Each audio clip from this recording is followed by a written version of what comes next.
Hello বন্ধুরা, welcome to রূপার রান্নাঘর। আজ আমি বানাতে চলেছি রাজশাহী ডিমের কোরমা। নিয়ে নিচ্ছি ধনেপাতা, লাগবে ডিম সেদ্ধ। কড়াইটাকে আগে গরম করে নিলাম, দিয়ে দিলাম সাদা তেল, ডিমগুলোকে ছেড়ে দিলাম।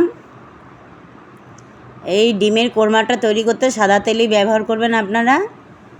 ডিমগুলো সব একে একে দিয়ে দিলাম, একটু ভেজে নেব ডিমগুলোকে। ভাজা হয়ে গেছে, এবার নামিয়ে নিচ্ছি।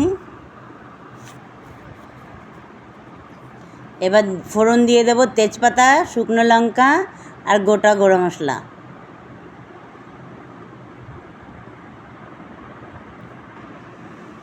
ফোড়নটা এবার নিয়ে নিচ্ছি কিছুটা কাঁচা লঙ্কা, আদার কুচি, কয়েক কোয়া রসুন। এবার দিয়েছি পেঁয়াজ কুচি। এবার ওইটা পেস্ট করে দিয়ে দিলাম, কড়াইতে ছেড়ে দিলাম।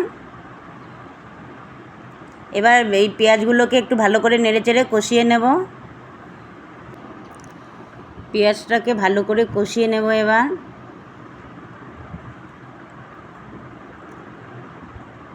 কষানো হচ্ছে, একটু জল ছেড়ে দিয়েছে পেঁয়াজে, জলটা ভালো করে শুকিয়ে নিই। এদিকে মশলা করে নিই। পোস্ত দিয়ে দিচ্ছি 2 চামচ, 2 চামচ পোস্ত। আর বাটিতে আছে চালমগজ আর কাজু বাদাম ধুয়ে নিয়ে এর মধ্যে দিয়ে দিচ্ছি। এবার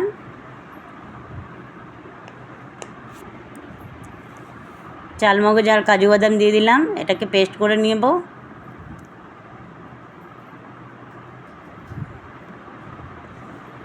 ভাজা হয়ে গেছে, এর মধ্যে দিয়ে দিচ্ছি হলুদ গুঁড়ো, লঙ্কার গুঁড়ো,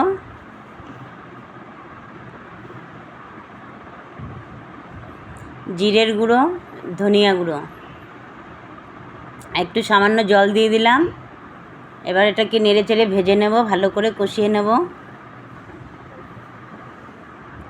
মশলাটা কষানো হয়ে এসে এবার দিয়ে দেবো ফ্যাটানো টক দই।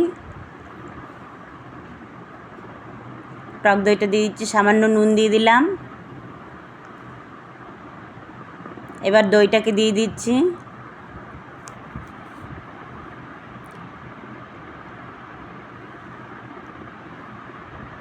খুব সুন্দর একটা কালার আসছে।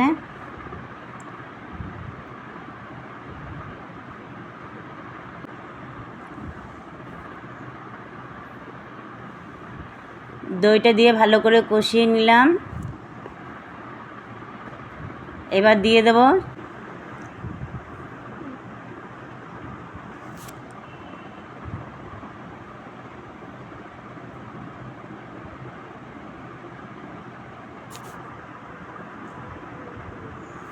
এবার বাটি ধোয়া জলটা দিয়ে দিলাম, দইয়ের বাটি ধুয়ে জল দিয়ে দিলাম।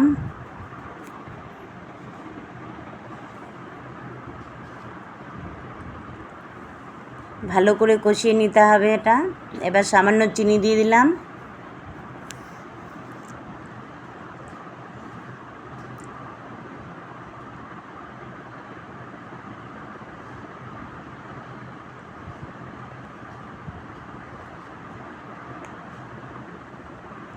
এবার দিয়ে দিলাম চালমগজ, পোস্ত, কাজু বাদাম বাটার পেস্ট।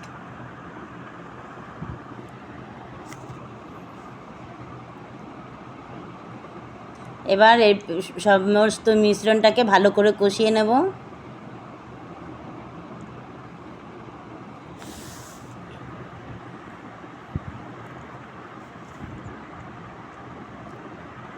খুব সুন্দর একটা গন্ধ বেরোচ্ছে। এবার দিয়ে দিলাম ডিমগুলো, ভেজে রাখা ডিমগুলো সব দিয়ে দেবো একসঙ্গে। এবার দিয়ে দিলাম কিছুটা ধনেপাতার কুচি।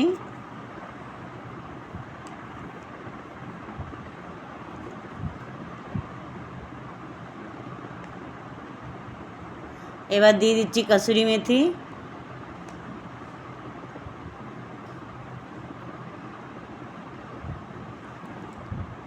সমস্ত ডিমগুলো একটু নাড়াচাড়া করে নিচ্ছি।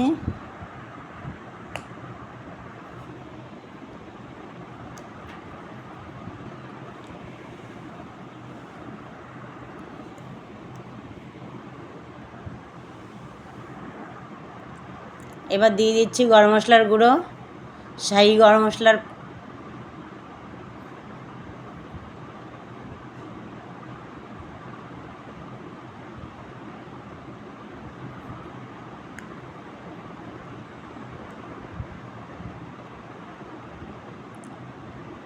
সব একসঙ্গে মিশিয়ে নিলাম।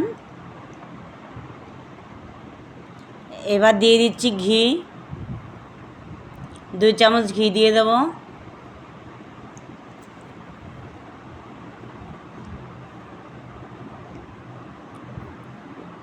ঘি দিয়ে এবার পুরোটাকে মিশিয়ে নেব একসঙ্গে।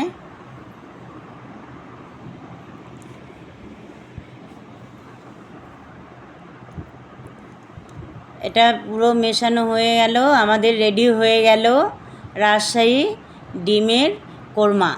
এই রেসিপিটি ভাত, নান, রুটি, পরোটা ইত্যাদি দিয়ে খুবই ভালো লাগবে। যদি ভালো লাগে তা লাইক ও সাবস্ক্রাইব করে দেবেন।